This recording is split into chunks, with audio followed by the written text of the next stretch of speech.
God's waiting room. In life, we all have to wait. I ain't saying that we like to wait, especially when we go to the doctor. You have to sign in, you gotta wait to be called. I don't care if your appointment's at 2, you get there at 1:50, you're gonna wait about 45 minutes or an hour. So I don't even know why they even set your appointment for 2 when you're not even gonna go back to about 3, right? And then when they come and get you, they send you to another room to do what? Wait. And I don't want to know about you, but I'm nosy. So when I'm in that room, I'm looking through the drawers, I'm looking to see things, I'm trying to check things out, right? They got some extra Band-Aids. I'm like, oh, and so you're here, you're waiting. And then after you get in that little room to wait, they give you that little thin gown. And you know it's always cold in that waiting room. And then they want to examine you, and then you got to sit there with your buttocks out because there's a draft coming in. Guess what? We still have to wait to be seen by the doctor. And sometimes that bothers us because we're waiting. Not only in a doctor's office, but what about when you're caught in traffic? Woo! I don't do traffic well. And you're sitting there, and there's nothing you can do but wait. I don't care how much profanity you're using. You can use the profanity until Jesus comes back. It still is not going to make anything move. Traffic is going to do what traffic is going to do. But not only that, we wait in lines. I don't know if you've had an opportunity to go to Walmart prior to being here. I think that line, the Walmart line is of the devil. To the point to where even the self-checkout line, remember you could go to the self-checkout line and get there quick. Now the self-checkout line is all the way back by the milk. So again, this idea of waiting, we do not like to wait. We don't like to wait on an answer to find out if do we go together or not? They'll give you the answer. You know, have you ever had that person talk about, let's take our time. You know, I'm going to put you in the friend zone. And when you're in the friend zone, that means you have to wait, right? So this idea of waiting gets a little irritating. I don't know about you. Waiting for me is a challenge, right? And if you're good at waiting, that's the biggest flex, right? To be able to wait. But not only do we have to wait throughout, what about when we have to wait on the checks to come in the mail? Wait on that income tax check. Any time that we have to wait, it presents a challenge. We get antsy, we get frustrated, and sometimes we get in our feelings, we get angry because we don't like to wait. And especially in America, we are some entitled individuals. We want it right now. We can't stand to put nothing in the oven. We got to put it in the microwave. Right? We are a microwave type of society where we don't like to wait. And so even with that in the natural, when it comes to God, there's times when we're asking God to do some things in our lives, or when God is wanting to do some things in our life, or He's promised to do some things in our life, there's this time called wait. And so here in the text, we find ourselves in God's waiting room. We have here the prophet Elisha in a room with a problem. A problem that looks hopeless. Because there's a dead boy laying on his bed. And that's the reason why I wanted us to read the entire text to put it in context. Because how many of us know when you're reading the Bible, it's not enough just to read just a verse. Read it in context. So let me just give you the condensed version of the backstory. The boy is on how the boy ended up in his room on the bed. Let's go back. What has happened is this man of God, this prophet of God, he comes to town a lot. And so this Shunammite woman who is wealthy, she's well-to-do, knew that he was a man of God. He had a good reputation, meaning he was solid. He was a good man of God. And and she wanted to do something nice for him. And so she says, I'm going to build, she went to her husband and said, let's build a room in our house on the roof for this man of God. We're going to put a bed in there, a lamp, and all that. So when he comes to town, he doesn't have to try to figure out where he's going to stay. He can stay with us. Well, because she's done this, he in turn, over time, wants to bless her. And so he goes to her and he says, how can I be a blessing in you? And she's like, basically paraphrasing, I'm good. I'm good. I'm not wanting for anything. And so then he has an assistant by the name of Gehazi, who travels with him, his assistant. So he went to him like, look, I know that she's saying she's good, but what can I do for her? And so the assistant, Gehazi, says, well, she doesn't have any children. She doesn't have a child. And her husband is old. So in other words, what she was saying is, it's impossible. Because if the narrator tells us that he's old, that's kind of implying like the possibility of having a baby with dude is impossible. And so the prophet prophetically promises that she will have a son. She's apprehensive at the prophetic word. We don't know why she's apprehensive, because the first thing that she says is, basically, don't play with me. Don't get my hopes up. Perhaps some other people have come through her life, maybe false prophets, where they promised some things and it didn't come out or it didn't come to fruition, and maybe she feels like, don't even get my hopes up high. So maybe she had a bad experience with a prophet before, but anyhow, she says, don't get my hopes up. But what happened is when there's a prophetic word that comes from God, how we know it's from God is when it manifests. And guess what? It manifests. She has a son. Okay? One day, the son, this boy, he's grown a little bit. He's old enough to go out into the fields with his father. He goes out to the field to his father, and he complains about my head. The text doesn't tell us exactly what's going on with him, but he has some problems with his head. And so, like what most people do when a kid is having trouble and they go to their father, he says to his servant, send the boy and take him to his mama. And most times mothers have all the answers, right? We'll give you a ginger ale and some crackers and such. We use ginger ale and crackers to treat most illnesses, right? So he sends them to the father. He sends the boy to the mother. And so the text tells us that the boy sat on the mother's lap until noon, and then he dies. Right? And so if any of you are like me, you may be wondering, like, well, what was she doing all this time? Why didn't she try to help the boy? Right? And not only that is, why did the father send him to the mother? Why didn't he deal with the situation, right? It could have been, well, sometimes we have some males who feel like, oh, that's the woman's work. But the text doesn't really tell us why he sent him, but we do know that he sent him. And so then we, again, sometimes we can be judgmental and be like, well, why didn't this woman help this boy?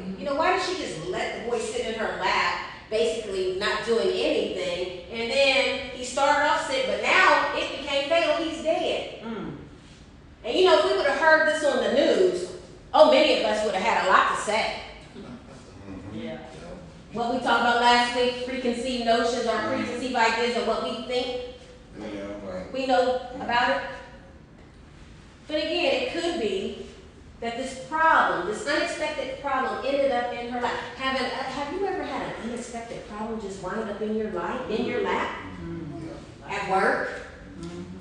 In your family? In the church? In your community? Have you ever had an unexpected problem show up at your doorstep? Especially if you've been married or in a relationship where you know how somebody has stepped out and then here comes this little boy that says, he's my dad. Have you ever had an unexpected problem that wind up on your couch? Or maybe you have been that unexpected problem, right? Have you? You ever had one happen in your community where that problem ended up in your yard? Or maybe you are the problem. So here, this problem ends up in her lap. But the thing about it is it was given to her to deal with. But think about this is a boy who shares DNA with both parents. Why didn't both together try to figure this out? Because sometimes we can look at the woman like, why didn't she do nothing? But dude, he had a daddy too. That's when he's passed him off. And both of them shared the DNA, meaning that it should have been both of their problems. It was both of their responsibilities. But oftentimes what happened with us is instead of two people being liable for the situation, it's always one. And so, again, we could judge her and be like, why didn't she help? Could it be that she didn't know what to do? Because sometimes there's times in our lives where we have these unexpected problems that happens in our life, and we just don't know what to do. Yeah, that's right.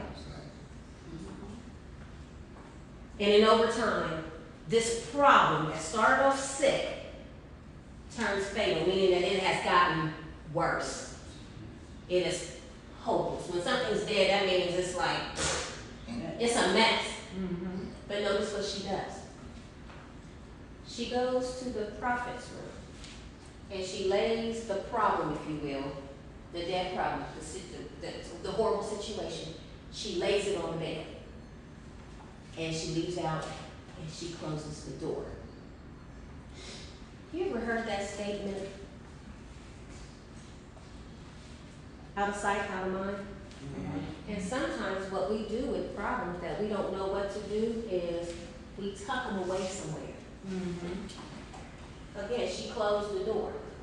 But the problem, and that's a possibility. I'm not saying that's what her analogy was, is to tuck it away. I don't want to see it no more. I don't want to deal with it. It could be.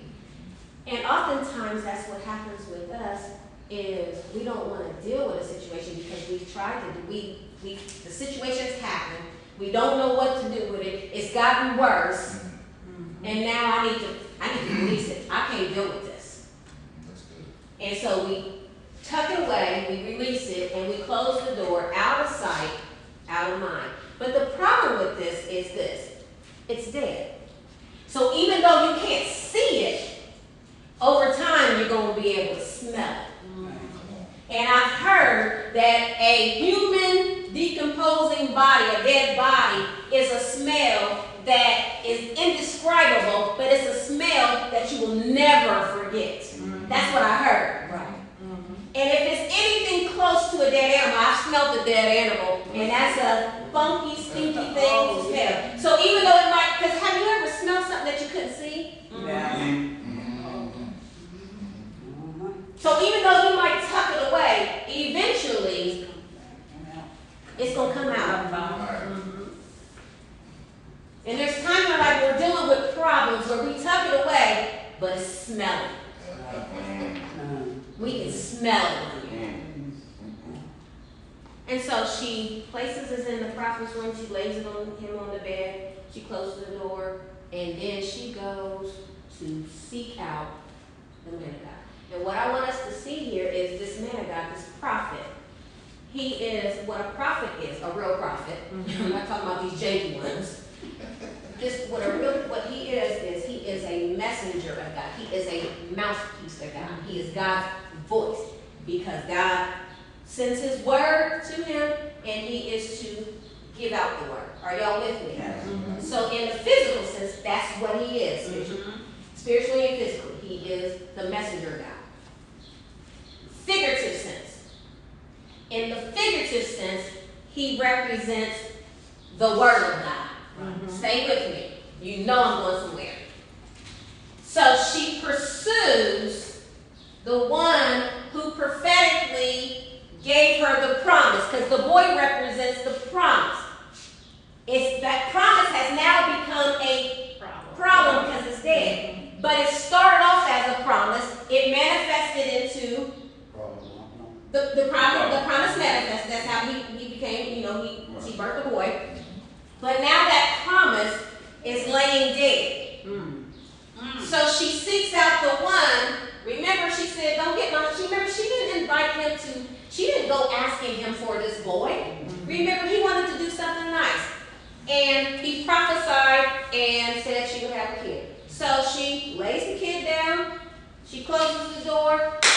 going to see him. Perhaps she was thinking like, because what we will see through the text is once she reached him, she said to him like, why did you do this, basically? Yeah. Paraphrasing. Why did you promise this and then now look at the situation? Yeah. And so he decides, okay, what's the remedy here? Let's see here. What can I do? Because she sought him for help. Okay? So what she is doing here, come on in and have a seat. What she's doing here is she is pursuing the word, and then when she arrives, the Bible tells us that she catches him at his feet, meaning that she went from pursuing the word to now clinging to the word. So she sought him for the solution. She's saying, okay, remember there was a problem. The father didn't know whether he knew what to do or just didn't want to do it. He passed it off to the mother.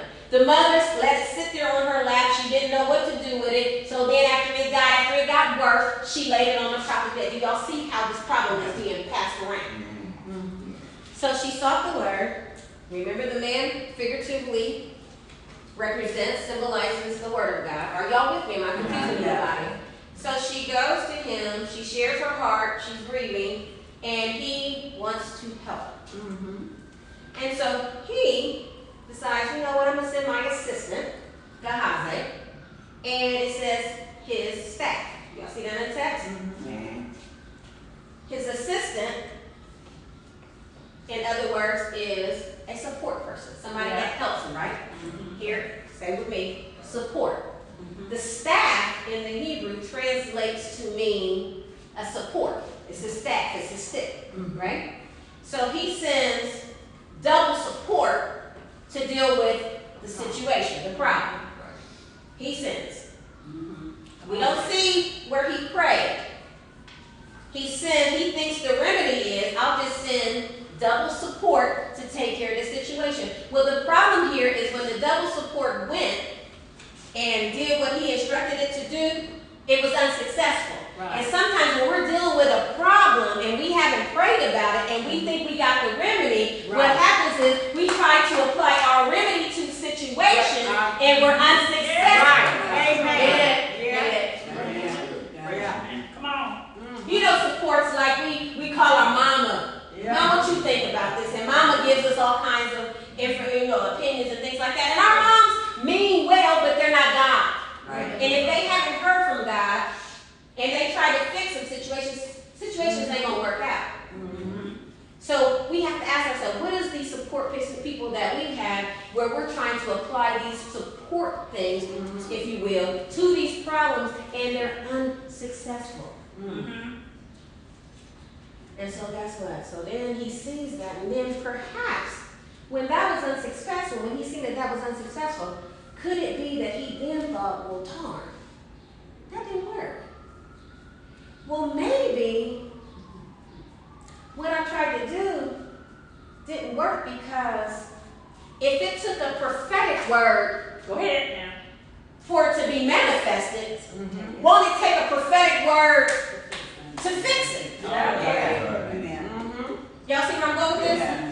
If God sent the word, the promise, he promised, and Isaiah 55:11 says that his word does not come back to him void, but it will do what he sent it to do. So if there was a prophetic word that produced the promise, there has to be a prophetic word to give the solution to the situation, right? So perhaps maybe that's what the prophet is doing, because perhaps he operated in self, thinking, oh, I know what to do with that. And when that failed, and sometimes that's what happens with us. We're operating in self, and we're not bringing God into the situation. And we're wondering why we keep having all this failure and failure and failure. We're trying to do it our way. And while I'm stepping heavy in this mess right now, while I'm stepping in this message, perhaps if this has been your your second or third or fourth time in rehab, and you notice that you keep failing and failing, perhaps it's because you have not included God in the situation. Oh, I feel the Holy Ghost now. So could it be that that's why it hasn't been working, because you've been trying to do it your way, and you need to seek God to find out how He wants to maneuver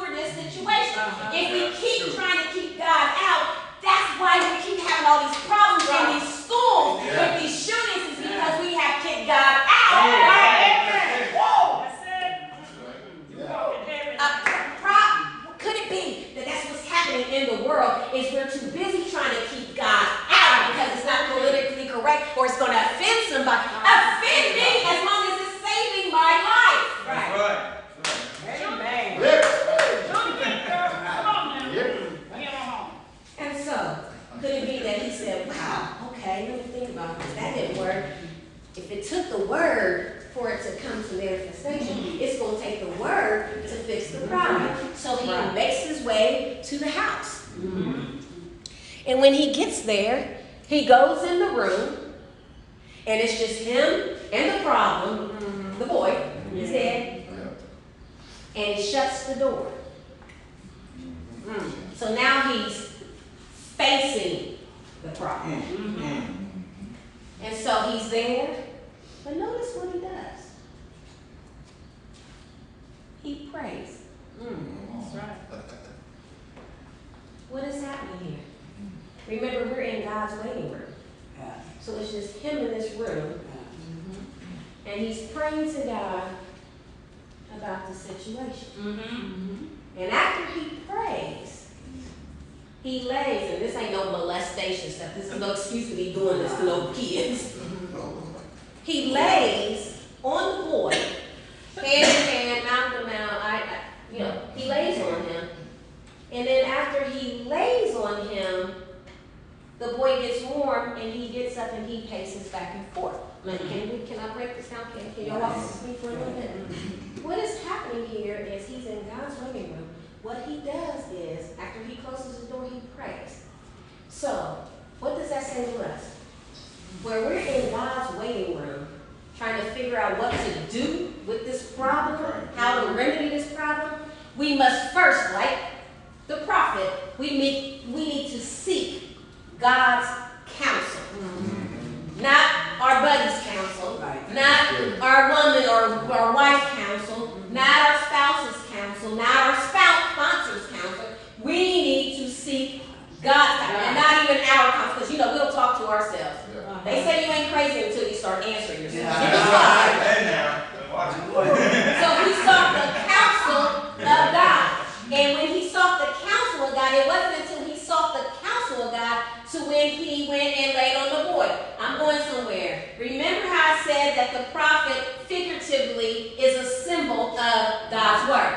So what is happening here? He sought the counsel of God. He must have got the word of God. What is the counsel of God? After he received the counsel of God, he went and laid on the boy. What is happening here? Not molestation. What's happening here is he is now applying the word. Are you with me? Are you with me? So he got the counsel of God, and then after he heard the counsel of God, what word am I applying here, Lord? And then he went and he applied, because he symbolizes the word. He lays and he applies the word. And then after he laid and applied the word, he saw some progress, because the boy got warm. But after the boy got warm, he got up, and now he's pacing. Come on now. Come on. He saw some progress, and he's pacing. It got warm. Stay focused here, because I don't want the word to be stolen. He's pacing. He laid, he applied the word until he seen some progress. When he felt the progress, when he saw the progress, he got up.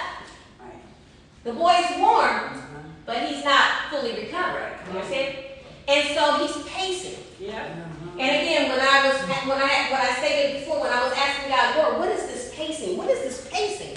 And he gave me the analogy of somebody at a hospital waiting in the waiting room to find out what is the next thing. What is the doctor going to say?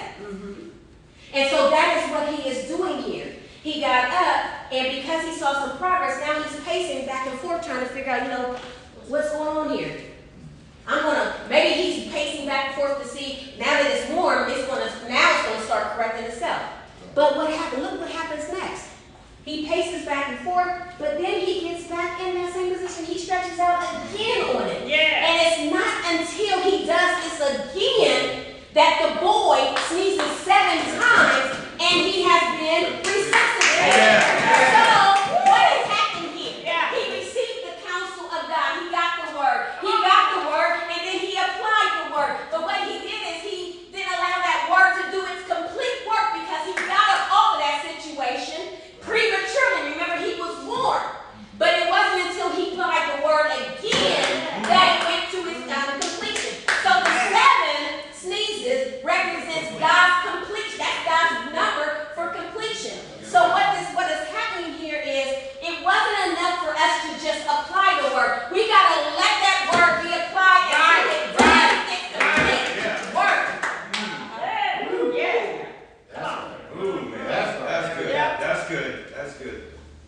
God's waiting room. You want to find out how to fix that situation? First, you got to hear from God. Because Elijah tried to fix that situation without hearing from God first, and that is why it didn't work. We got to hear first. We got to hear the word. Because you can't say, if you haven't heard from God, and you're dealing with a situation that's a hot mess or whatever, you can't go here and be like, well, you know what, I think John 12 will work on this and apply it. Well, if God didn't tell you to apply John 12 to that situation, just like that situation where it was unsuccessful, that's what it's going to yield unsuccessful. Okay. Hear from him. What is the word for this situation? And once you hear it, don't just hear it and hold it. Apply it. Think about this when we go to the doctor and something's wrong with us and we need, I need some medicine. We go to the doctor. We get the prescription. In other words, we get the word. We get what's prescribed, right? Then we go to the pharmacy and we have it filled. And then we get home and we don't take it. So what's the sense of getting the word or pursuing the word, clinging to the word, and what's the sense of going to get it just to hold it? No, apply it. And at first it's not going to look like it's doing much. Keep applying it until it does what God says it's going to do. It gets off of the situation prematurely, and that's what happens with us. Oh God, do I really want to go here? Many of us are dealing with we are some punk Christians. Where we don't know how to do this. We don't have no staying power. Meaning that we don't know how to wait. In order for it to work. Sometimes we think, well, God's word is supposed to just come and just immediately you're healed. No. You need to wait until it does its complete work. That's right. So some of us, we've already got the word. We've tried it, but it didn't yield the results that we wanted to yield. God is saying today, apply it again. Apply it until you see what I sent for it to see. And that means in the waiting room while you're pacing. Instead of pacing, apply it. Instead of placing back and forth, instead of worrying about it, apply it.